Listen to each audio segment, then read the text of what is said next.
हाँ जी भाई, तो कल हमने देखा था कि दो ट्रायंगलों को सिमिलर करने के लिए हमें क्या क्या करना पड़ता है। ठीक है, तो क्या क्या करना पड़ता है भाई, देखिए जैसे कि ये एक ट्रायंगल है और एक ये ट्रायंगल है।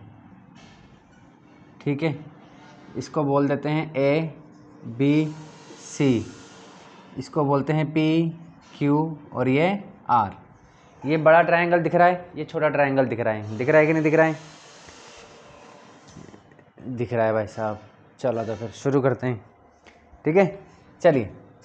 तो ये एक ट्रायंगल है और एक ट्रायंगल है। हमने कल देखा था कि अगर आपको दो ट्रायंगल्स को क्या करना है, सिमिलर प्रूव करना है। ओके, तो हमें क्या क्या करना है, हमें दो चीज़ें करनी है। एक तो इसके ये सभी एंगल्स को इक्वल कर दो। ठीक है, ये जितने भी तीनों एंगल हैं, ठीक है, कि एंगल ए इक्वल होना चाहिए एंगल पी के।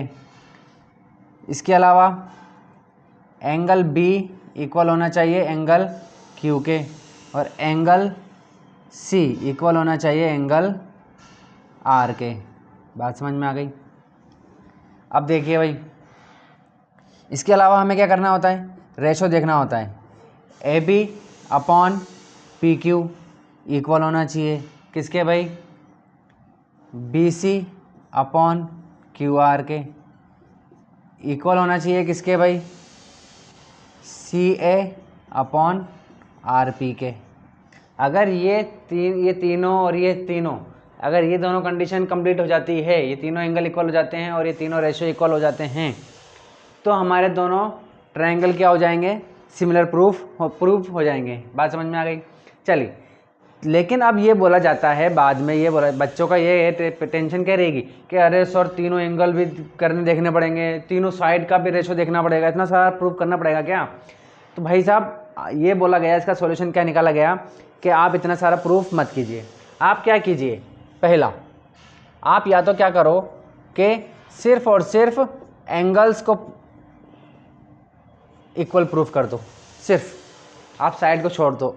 ठीक है, आप तीनों एंगल को इक्वल प्रूफ कर दो। अगर आप तीनों एंगल्स को इक्वल प्रूफ कर दोगे तो भी ये क्या दोनों क्या हो जाएंगे, तो भी ये प्रूफ हो जाएगा कि दोनों ट्रायंगल जो है वो क्या है भाई, सिमिलर हैं। Triangle A B C similar हो जाएंगे ट्रायंगल पी क्यू आर के। बात समझ में आई? ठीक है, ऐसा कैसे भाई, फिर ये कहाँ गया, फिर ये क्यों पढ़ाया अगर ऐसा है तो? ऐसा इसलिए कि अगर आपने तीनों ट्रायंगल प्रूफ कर दिए, तीनों ट्रायंगल इक्वल प्रूफ कर दिए, तो साइड के रेशो ऑटोमेटिकली इक्वल हो जाएंगे। समझ में आई बात? इसीलिए उसको करने की ज़रूरत नहीं है। ठीक है, चलिए, तो ये वाला क्राइटेरिया, तो ये पहला क्राइटेरिया हो गया। ठीक है, तो ये क्राइटेरिया क्या बोलते हैं, एंगल एंगल एंगल क्राइटेरिया। ठीक है, चलिए भाई ये बात समझ में आ गई। दूसरा क्राइटेरिया देखिए, अब हमारे पास कॉमन सेंस है कि नहीं? हमें ये भी पता है कि अगर किसी भी ट्रायंगल के दो एंगल इक्वल हैं तो तीसरा एंगल भी ऑटोमेटिक क्या हो जाएगा, इक्वल हो जाएगा। ठीक है, यानी कि तीनों एंगल भी इक्वल करने की ज़रूरत नहीं है। क्यों? क्योंकि अगर दो एंगल भी इक्वल कर दिए, जैसे कि मान लीजिए कि अगर ये वाला एंगल मान लीजिए कि 60 डिग्री का है, ये वाला एंगल 70 डिग्री का है, और ये वाला एंगल भी 60 डिग्री का है, और ये वाला एंगल भी 70 डिग्री का है। तो अब आप मुझे बताओ, क्या ये पॉसिबल है क्या कि तीसरा जो एंगल आएगा वो तीसरा एंगल डिफरेंट हो सकता है क्या? ये वाला मान लीजिए 50 है तो ये क्या 40 हो सकता है क्या? Is it possible? ये हो सकता है क्या ऐसा? नहीं ना, 100% क्या होगा, ये भी 50 है और ये भी 50 ही होगा। क्यों होगा? क्योंकि हमें पता है ना क्या होता है कि तीनों एंगल्स का सम कितना होता है, 180 होता है। ठीक है, तो 60 + 70 + 50 करेंगे तो कितना आ रहा है, 180 आ रहा है। ठीक है, देख लीजिए 6 और 7 13, 13 और 5 18 आ गया। ठीक है, तो अब इसका देख लीजिए 60 + 70 + 40 करेंगे तो कितना हो जाएगा, 170 हो जाएगा। ठीक है, तो ये तो पॉसिबल ही नहीं है क्योंकि तीनों एंगल्स का सम कितना आएगा, 180 ही होना चाहिए। तीनों एंगल का सम 180 ही होना चाहिए। तो तीसरा एंगल क्या होगा 100%, 100 एंड 200% क्या होगा 50 ही होगा। इसका मतलब क्या हुआ कि अगर आप भाई साहब आप तो 3 एंगल भी प्रूफ मत करो, आप तो सिर्फ 2 ही एंगल प्रूफ कर दो इक्वल, कि 2 ही एंगल को आप इक्वल प्रूफ कर दोगे तो तीसरा एंगल भी ऑटोमेटिक क्या हो जाएगा इक्वल हो जाएगा। कॉमन सेंस वाली बात है, पढ़ा हुआ है अपन ने बचपन से, ठीक है ना।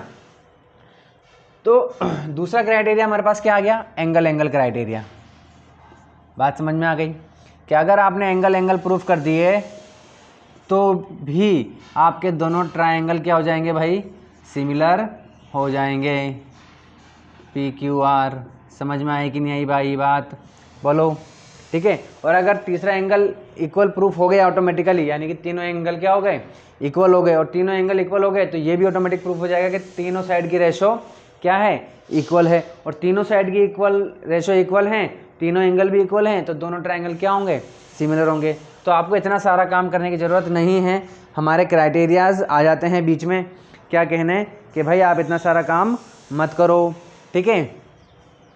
आप तो सिर्फ या तो तीनों एंगल इक्वल कर दो या फिर दोनों एंगल इक्वल प्रूफ कर दो। तीसरा देखिए, तीसरा क्या कहता है, तीसरा इसका उल्टा कर दो भाई, कि आप अगर एंगल इक्वल नहीं कर सकते तो आप साइड साइड साइड कर दो। अब इसका मतलब ये नहीं है कि साइड साइड साइड इक्वल कर दो, बात समझ में आ गई, क्योंकि साइड साइड साइड इक्वल कर दोगे तो वो तो कॉन्ग्रुएंट प्रूफ हो जाएगा, ठीक है। तो यहाँ पर हमें क्या करना है साइड के रेशोज़ को क्या करना है इक्वल प्रूफ करना है। अगर आपने साइड के रेशोज़ को इक्वल प्रूफ कर दिया, सिर्फ एंगल की बात ही नहीं करी एक भी, ठीक है, तो भी ये प्रूफ हो जाएगा कि दोनों ट्रायंगल क्या हैं सिमिलर हैं। बात समझ में आई आपके, क्यों, क्योंकि जैसे ही आपने तीनों साइड के रेशोज़ को इक्वल प्रूफ किया वैसे ही ऑटोमेटिकली एंगल भी क्या हो जाएंगे इक्वल प्रूफ हो जाएंगे। और जब तीनों साइड के रेशो इक्वल हैं और तीनों एंगल इक्वल हैं, ठीक है, तो अपने आप दोनों ट्रायंगल क्या हो जाएंगे सिमिलर हो जाएंगे। बात समझ में आ गई। तो हमारा तीसरा क्राइटेरिया क्या आ जाता है कि साइड साइड साइड, यानी कि तीनों साइड का रेशो अगर हमने इक्वल कर दिया तो भी हमारे ट्रायंगल ABC सिमिलर हो जाएगा ट्रायंगल PQR के। बात समझ में आई। चलिए तो फोर्थ देखिए, फोर्थ क्राइटेरिया लास्ट क्राइटेरिया क्या कह रहा है। ये वाला क्राइटेरिया हमारा कॉन्ग्रुएंट में भी था भाई, सास, ठीक है, सास वाला क्राइटेरिया। सास क्योंकि हर जगह होती है, ठीक है ना, इसको रोकना नामुमकिन है सास को। चलिए तो ये क्या है भाई साइड एंगल साइड, ठीक है, और जैसा ये लिखा हुआ है बिल्कुल, ये आप 9th में पढ़ा हुआ है आपने बिल्कुल, ठीक है ना। तो जैसा लिखा है बिल्कुल वैसे ही मानना है कि साइड होनी चाहिए, इधर भी साइड होनी चाहिए और एंगल बीच में होना चाहिए। क्या मतलब है इसका, इसका मतलब ये है कि अगर ये कोई ट्रायंगल है, ठीक है, ये ट्रायंगल है, ठीक है, चलिए तो अगर ये लीजिए ABC PQR, तो अगर AB इक्वल है किसके PQ के, AC इक्वल है PR के, ठीक है, दो साइड इक्वल हो गई। अब एक एंगल लेना है तो एंगल ये वाला लेंगे क्या भाई, नहीं लेंगे। ये वाला लेंगे क्या, नहीं लेंगे। कौन सा लेंगे, ये वाला। कौन, ये वाला लेने का मतलब क्या भाई, जो दो साइड लिए है आपने उन दोनों साइडों के बीच का एंगल होना चाहिए, ठीक है। तो यहाँ पर ये वाली साइड देख रहे हो आप, ठीक है, AB इक्वल है PQ के, AC इक्वल है PR के, ठीक है। तो एंगल 101% कौन सा इक्वल होना चाहिए, ये वाला, दोनों साइडों के बीच वाला, दोनों साइडों के बीच में आ रहा है जो एंगल, वही एंगल इक्वल होना चाहिए, तो ही ये क्या होंगे सिमिलर प्रूफ होंगे। अगर इनके अलावा आपने दोनों एंगल ले लिए कोई सा भी, तो ये सिमिलर प्रूफ नहीं होंगे, सिमिलर नहीं माने जाएंगे। बात समझ में आ गई। अगर आप ये दोनों साइड नहीं लेना चाहते, ठीक है, आपने क्या किया कि सर हम तो ये वाला लेंगे, ये इसके इक्वल है तो ये वाले इक्वल है, ठीक है, तो एंगल कौन सा होगा आप भी बताओ, ठीक है, कॉमन सेंस वाली बात है। दोनों साइड के बीच में एंगल कौन सा आ रहा है, B आ रहा है, तो ये वाला इक्वल इसके इक्वल होगा, बी जो है वो क्यू के इक्वल होगा। बात समझ में आ गई। तो साइड एंगल, साइड का मतलब समझ में आया आपके, दो साइड कोई सी भी इक्वल कर ली, दो साइड का रेशो ना, दो साइड का इक्वल करने का मतलब है दोनों साइड का रेशो, ठीक है। A B upon P Q equal होना चाहिए B C upon Q R के, ठीक है ना। तो इनके साइड का रेशो अगर इक्वल है और इनके बीच का एंगल अगर क्या है, दोनों साइडों के बीच में आने वाला एंगल अगर इक्वल है तो कौन सा क्राइटेरिया लग जाएगा, साइड एंगल साइड, और दोनों ट्राइंगल क्या हो जाएंगे हमारे, सिमिलर प्रूफ हो जाएंगे। बात समझ में आई कि नहीं आई? चलिए